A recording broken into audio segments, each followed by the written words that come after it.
Again, you made the point, and I think this is so powerful. It's not as if the church was just standing against progress. The secular universities disagreed with the heliocentric model that Copernicus Absolutely. had put forth as Hmm. well. So it wasn't like it was just the church was just folding its arms and saying, we refuse to, have this dialogue. When Bellarmine made his argument about the fact that uh, the sun has to be moving, it's obvious it does, and Joshua 10, and the earth is still, the Psalms say, and those things. When he made that argument, and so therefore the geocentric model is the prevailing, is the right view.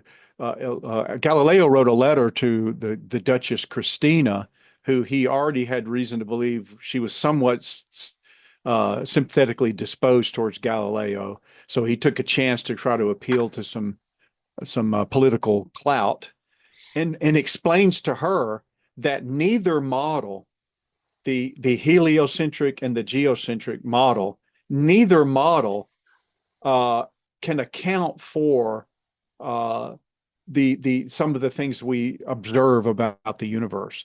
I'm sorry, some of the things that we think we know from Joshua chapter 10.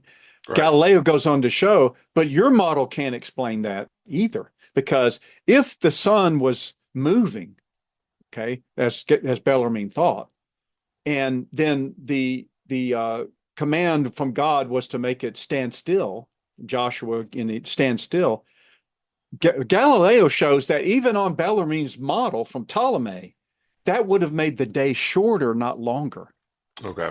It would have gone down sooner because of other motions that were going on than rather than just because the sun is nested in a sphere, Right. and one of the spheres is the sphere that would cause the day and night, right?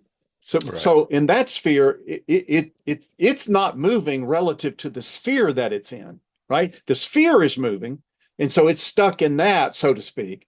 Except that the model also says that the sun is moving in a sense retrograde from the sphere in a certain way, and that's what causes the seasons.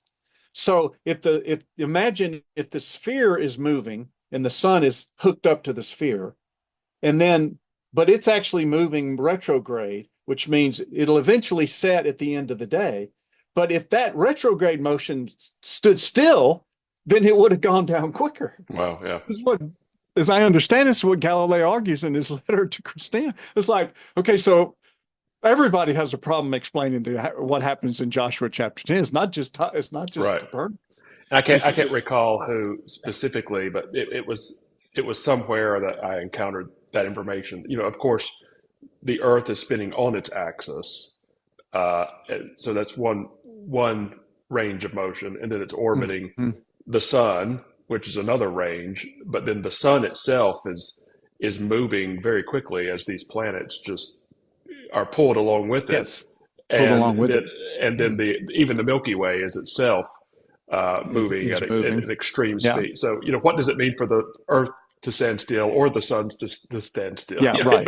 Yeah, It becomes a very that becomes it's oversimplified. There's a lot of standing stills versus motion questions to right, right, right, right. settle.